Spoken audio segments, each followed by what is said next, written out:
Čaute ľudia!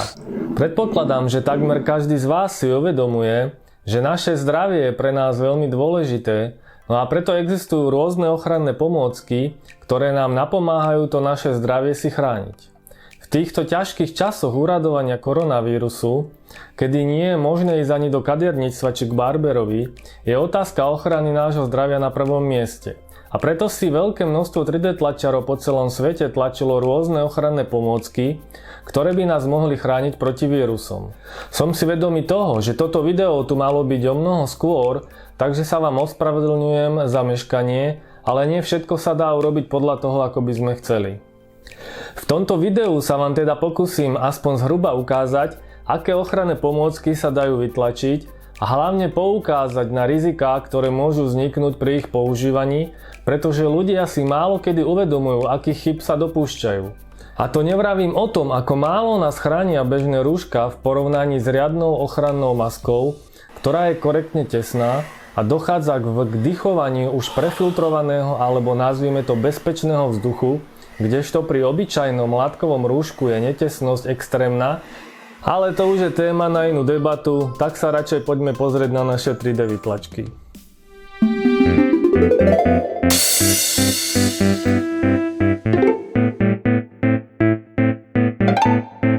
Aj napriek rôznym opatreniam nie je situácia s covidom dobrá, takže stále veľmi výrazne odporúčam nosiť ochranné pomôcky, ktoré zabraňujú v ďalšom šírení tohto zákerného vírusu.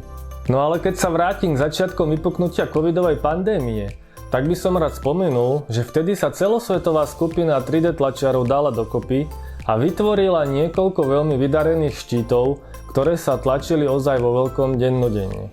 Žiaľ, asi žiadna krajina nebola na niečo také pripravená a chýbalo veľké množstvo ochranných pomôcok pre ľudí v prvej línii, akými sú záchranári, zdravotníci, lekári, predávači, autobusári a mnoho ďalších, ktorým týmto zároveň vyjadrujem môj obdiv, že niečo také museli vydržať a vlastne stále tomu odolávajú aj v týchto dňoch. Klobúk dole. Ani ja som nezahálal a tiež som sa pridal k tejto iniciatíve. Zdarma som vytlačil desiatky dielov pre štíty, ktoré nazývame čelenka, keďže sa tento diel umiestňuje na čelo a je základom pre ochranný štít. Niektoré kusy som dotoval z mojich zásob filamentu, ale väčšinu čeleniek som tlačil z materiálu, ktoré boli zakúpené z financií iniciatívy pomôžnemocnici.sk, prípadne z miestnych samospráv. Určite nemôžem zabudnúť spomenúť ani šikovných ľudí z Amavet klubu číslo 966 Pólo Nová Dubnica, ktorí prispeli nielen svojim zjednodušeným dizajnom čeleniek, ale aj výrobou celých štítov, za čo im určite tiež ďakujeme. Som rád, že takáto pomoc vznikla a pomohla ľuďom, ktorí ju nutne potrebovali a ešte stále potrebujú. Tieto štíty si môžete stiahnuť priamo zo stránok Amavet klubu Pólo Nová Dubnica. Vidí linky v popise videa. Tu by som rád upozornil na omyl veľa ľudí, ktorí si myslia, že ochranný štít ich ochráni pred vírusmi, aj keď nepoužívajú ochrannú masku alebo rúško. Prosím vás, uvedomte si, že ochranné štíty slúžia hlavne na to, aby chránili toho, kto ho má nasadený, pred priamym zásahom kvapôčok z infikovanej osoby, napríklad pri kýchnutí, kašľaní alebo inej podobnej neželanej činnosti. Štít nezabráni nádychu kvapôčok s vírusom, pretože na to je potrebné mať ochrannú masku. Toto si prosím uvedomte, je to dôležité. Podrobne to už nebudem rozoberať v tomto videu, pretože je to téma na dlhšiu diskusiu. Druhou skupinou vytlačených ochranných pomôcok sú ochranné masky. Na internete ich nájdete veľmi veľké množstvo a niektoré z nich sú ozaj vytvorené aj s prihliadnutím na rizika spojené s ich domácou výrobou, ale takých je úplne minimum. Ja som si niektoré z nich hneď v začiatkoch pandémie vytlačil, avšak bol som z nich sklamaný, pretože buď nesedeli dobre na tvári, čiže mali veľké netesnosti, čo boli asi všetky.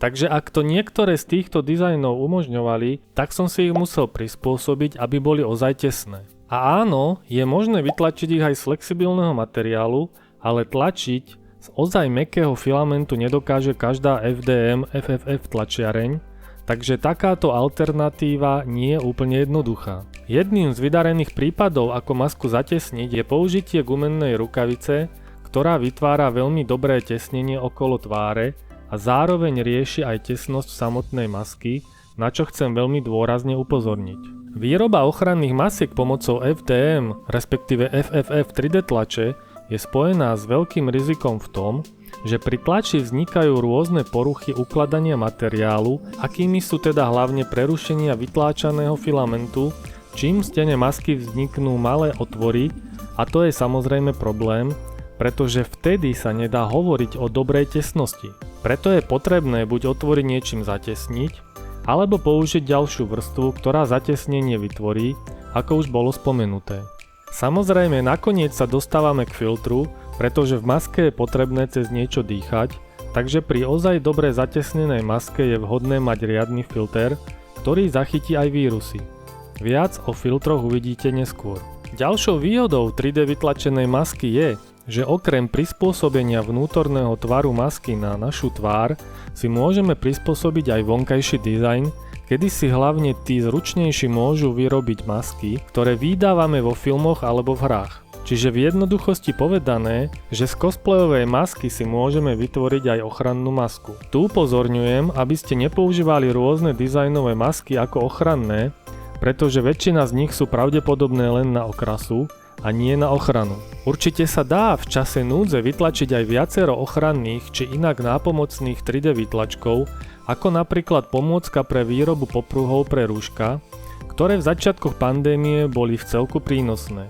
Ak máte aj ďalšie nápady pre 3D tlač počas tejto krízovej situácie, tak ich neváhajte napísať do komentára.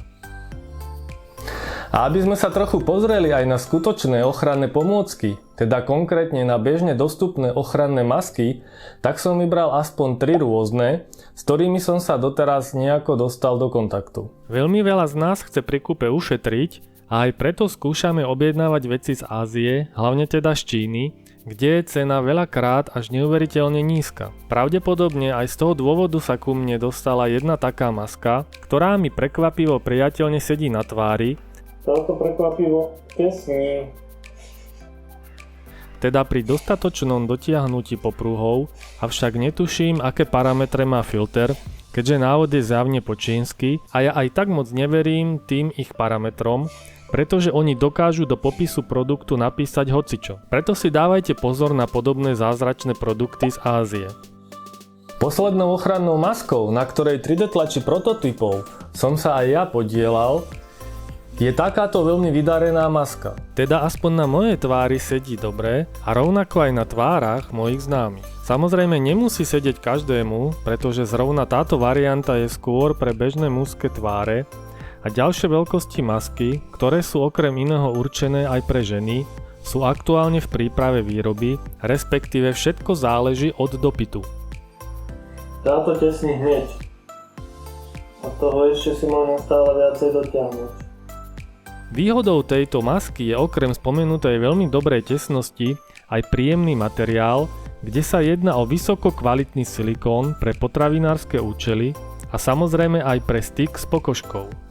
Materiál je naozaj najlepší, aký som doteraz skúšal a hneď po odskúšaní vám bude môj dojem jasný. Ďalšou výhodou tejto masky je použitý filter, ktorý zachytí až 99,8% častíc o veľkosti 0,1 mikrometra, kde pre porovnanie má napríklad COVID-19 veľkosť častíc 0,14 až 0,16 mikrometra. Takže tu sme ozaj v bezpečí. Je to vyššia úroveň filtrácie, ako sa vyžaduje pre filtre FFP3.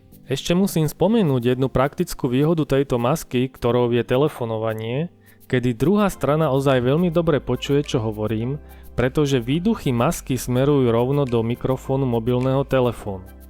To je len taká malá perlička na záver k tejto vydarenej maske.